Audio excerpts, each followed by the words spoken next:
Bonjour à tous et bienvenue dans l'invité de l'économie sur France 24. Mon invité est Jean-Claude Juncker, Premier ministre du Luxembourg. Bonjour Jean-Claude Juncker, merci beaucoup d'être avec nous. Bonjour. Alors vous avez quitté la présidence de l'Eurogroupe il y a un peu plus d'un mois. Votre successeur, Jeroen Dijsselbloem, ministre des Finances des Pays-Bas, doit gérer avec l'ensemble de l'Eurogroupe, mais lui en tant que président, cette fameuse crise chypriote, la crise de Chypre. Est-ce qu'il y a eu, à votre avis, Jean-Claude Juncker, des erreurs de communication ou au moins des erreurs sur la pédagogie, sur la façon justement de mettre en place ce plan de sauvetage? J'avais dit, je crois, en décembre, que le problème chypriote était autrement plus difficile que le problème grec, auquel nous avons apporté une solution en décembre, janvier. Personne ne m'a cru à l'époque. Or, il s'avère que le problème chypriote est autrement plus compliqué, plus multistratificationnel que le problème grec. Je crois qu'il y a eu des erreurs de communication, mais je ne voudrais pas dire que mon successeur en est coupable. Si vous faites une conférence de presse à 4 heures du matin après une réunion de 10 heures, votre premier souci n'est pas de bien communiquer, mais de bien dire. Or, il y a une différence entre bien dire et bien communiquer. Les choses furent bien dites, mais mal communiquées. Elles furent bien dites, à votre avis. Lorsque la décision de l'Eurogroupe, ça a été justement de dire aux déposants chypriotes qu'ils allaient être taxés, les Chypriotes, eux, ont perçu cela comme un hold-up. Est-ce que vous les comprenez? J'avais mis en garde mes collègues auparavant et les premiers ministres, parce que je les avais vus la semaine précédente, enfin le jour précédent la réunion de l'Eurogroupe, de ne pas retenir la solution qui finalement fut retenue. Vous étiez opposé à ce qu'on mette en place une taxation sur les dépôts à Chypre? Oui, mais enfin, j'avais mis en garde contre cette approche parce que je m'étais dit les réactions tentent dans une direction qui me donne raison, que les citoyens européens comprendraient mal. Parce qu'il y a une confusion entre deux choses.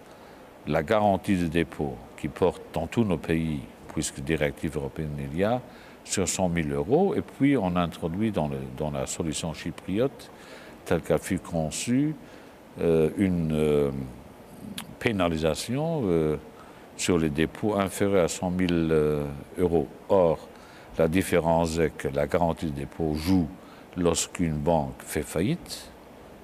Alors les États doivent garantir les dépôts de 100 000 €, alors que dans le cas chypriote, nous ne sommes pas dans ce scénario, ni dans cette hypothèse, puisque là, il ne s'agit pas d'une faillite de banque, mais le grand public confond les choses. Donc pour vous, ça ne remet pas en question justement cette garantie des dépôts européenne? Il est évident que la décision que l'Eurogroupe avait prise ne remet pas en question la garantie de dépôt. Mais le grand public pense, comme les épargnants ne sont pas exemptés de la solution telle qu'elle fut envisagée, qu'on aurait mis en cause le principe de la sécurité des dépôts bancaires des petits épargnants. Vous ne pensez pas qu'il y a des risques de contagion, que justement d'abord les Chypriotes, dès qu'ils auront accès à leur compte, eh bien, retireront leurs fonds, que pourquoi pas les Espagnols, les Italiens pourraient également imaginer que ce type de scénario soit appliqué à leur pays et du coup eux aussi penseraient retirer leurs fonds des banques?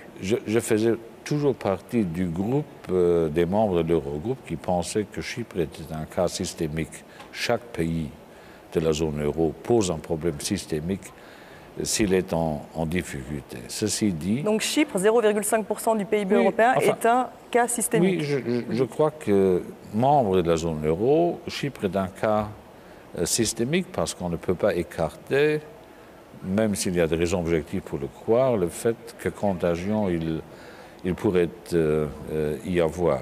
Et donc, il aurait fallu que nous tenions compte de cet aspect psychologique, atmosphérique des choses. Et comment, justement, il aurait fallu en tenir compte, Jean-Claude Juncker? Mais d'abord, il aurait fallu que, dès le début, nous ayons été tous d'accord pour dire que Chypre était un cas systémique. Certains l'ont mis en doute, pensant sans doute que la faible part que revêt Chypre dans le PIB communautaire pouvait laisser croire que le cas n'était pas systémique. Si il y a 5 ou 6 ans, quelqu'un vous aurait dit qu'un pays qui représente 2,5% du PIB communautaire était un cas systémique, vous auriez dit non, ce n'est pas vrai. Or pourtant, le président grec a montré que tout était systémique. Et donc, il aurait fallu tenir compte de cet aspect des choses. Quelle est la marge de manœuvre aujourd'hui des Chypriotes, véritablement? Est-ce qu'il faudrait qu'ils exemptent les dépôts inférieurs à 100 000 euros, par exemple, de la taxe en question? Oui, enfin, c'est ce qu'avait suggéré Pierre Moscovici. Je vous parle, madame, le jeudi soir vers 7 h, et donc les dernières décisions n'ont pas été arrêtées. L'Eurogroupe et tous les gouvernements, y compris le gouvernement chypriote, voire le gouvernement russe, y travaillent, mais je considère que toute solution qui inclurait dans le paquet une ponction sur les avoirs des petits épargnants chypriotes, donc ceux inférieurs à 100 000 euros, serait une solution qui ne tiendrait pas la route. Je pars donc de l'idée que cette solution ne sera pas retenue. Est-ce que s'il ne trouve pas une solution d'ici lundi, d'après ce qu'a dit Mario Draghi, c'est tout de même un ultimatum posé par le patron de la Banque centrale européenne, il faudrait que Chypre sorte de la zone euro, Jean-Claude Juncker? Oui, mais enfin, je ne vais pas me lancer sur une trajectoire dangereuse à ce point. Je crois, je veux plus croire que je ne le crois, qu'il y aura une réponse d'ensemble au problème chypriote d'ici lundi matin. Mais il est vrai que la Banque centrale a averti les gouvernements, non seulement le gouvernement chypriote, mais aussi les autres, que lundi matin, il y aurait une fin de non-recevoir si jamais les Chypriotes devaient s'adresser à la Banque centrale. Je pense que cette annonce de la Banque centrale est logique, cohérente, conséquente, et donc les 17 gouvernements de la zone euro savent à quoi s'en tenir. C'est la première fois qu'elle utilise une telle arme, la Banque centrale européenne, en disant plus de liquidité aux banques si le plan n'est pas accepté. Non, la crédibilité de la banque veut qu'elle s'en tienne à ses règles. Et comme la règle fut jusqu'à présent que les offres de sécurité offertes par un gouvernement devaient être crédibles, la banque a tout à fait raison de rappeler ce qui ressemble être sa doctrine. Je suis d'accord avec cette doctrine. Du coup, les Chypriotes se tournent vers la Russie, premier déposant étranger à Chypre. Qu'est-ce que vous pouvez attendre des Russes? Moi, j'ai vu, la dernière fois que je l'ai vu, le président Poutine fin septembre, début octobre, et nous discutions de l'affaire chypriote, et j'ai noté dans le chef du président russe, comme dans celui du Premier ministre russe, comme une volonté d'appuyer les efforts de la zone euro, de garantir la stabilité financière sur l'ensemble de la zone euro. Il est vrai que les Russes, les autorités russes, étaient gênés par le fait de ne pas avoir été impliqués dans une négociation, alors qu'ils pensent, est-ce qu'ils ont tort, qu'il aurait été judicieux de consulter un pays dont les ressortissants disposent en Chypre de dépôts tout de même considérables. Et donc, il critique l'absence de concertation. Oui, d'après ce qu'ils m'ont dit hier et aujourd'hui, ils critiquent l'absence de concertation. Il n'en a pas eu depuis, d'ailleurs. Mais est-ce que vous pensez, ça vous inquiéterait, par exemple, que les Russes prolongent un prêt à Chypre, mais en contrepartie, mettent la main, par exemple, sur les gisements offshore de Chypre? Est-ce que c'est quelque chose qui vous inquiète, d'un point de vue géopolitique? Les Russes ne sont pas des anges. Et donc, si on demande aux Russes, je veux dire la Chypre, un effort, il n'est pas obscène que les Russes, de leur côté, demandent des contreparties.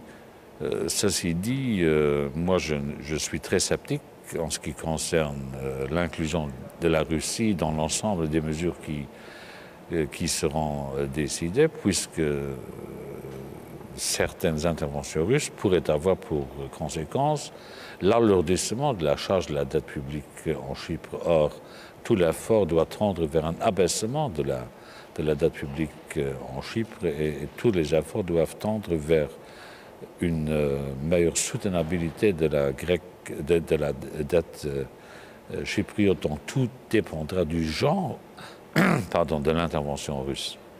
Est-ce qu'il faudrait, Jean-Claude Juncker, revenir sur les avantages fiscaux de pays justement comme Chypre, comme Malte, mais également l'Irlande, la Grande-Bretagne, le Luxembourg également, ou pas? Je fais, madame, une très nette distinction entre les 4 pays. En matière d'imposition des sociétés, je ne vois pas le Luxembourg évoluer dans une catégorie qui serait très différent des autres pays de la zone euro, à part Chypre, Malte et le Royaume-Uni qui ne fait pas partie de la zone euro. Mais il est évident que lorsqu'un pays demande un appui substantiel tout de même de l'Union européenne, je veux dire de l'eurozone, que les autres gouvernements se penchent sur le paysage fiscal de ce pays. Et d'ailleurs, la solution que l'Eurogroupe a adoptée il y a quelques jours incluait une augmentation de l'imposition des sociétés, faisant passer celle-là de 10 à 12,5%. Ceci dit, il faut aussi voir que les pays périphériques, l'Irlande que vous avez mentionné, le Royaume-Uni que vous n'auriez pas dû mentionner, Luxembourg. Qui n'est pas périphérique et qui n'est pas à un niveau de fiscalité aussi réduit que les autres exemples. Mais réduit tout de même. Mais non, mais en matière d'imposition de société, il n'y a pas une charge fiscale luxembourgeoise qui serait très inférieure à ce que la France ou l'Allemagne ou d'autres appliquent. Nous avons un taux moyen d'imposition légèrement inférieur à 30%, donc il ne faut pas mélanger les genres. Je sais bien qu'en France, on estime, parce qu'on n'aime pas se pencher sur l'ordinaire des choses, que le Luxembourg est un paradis fiscal, mais luxembourgeois et payant des impôts Luxembourg, je ne peux pas dire que cela serait le cas. Mais pour revenir à la partie sérieuse de votre question, il est évident que lorsqu'un pays demande un appui financier, que nous nous penchions sur son paysage fiscal et sur les structures. Donc en tout cas, ça se justifie pour Chypre d'augmenter. Oui, mais l'Eurogroupe a décidé d'augmenter le taux d'imposition des sociétés de 10 à 12,5%, ce qui ressemble à peu près au niveau de pension tel qu'il est appliqué en Irlande.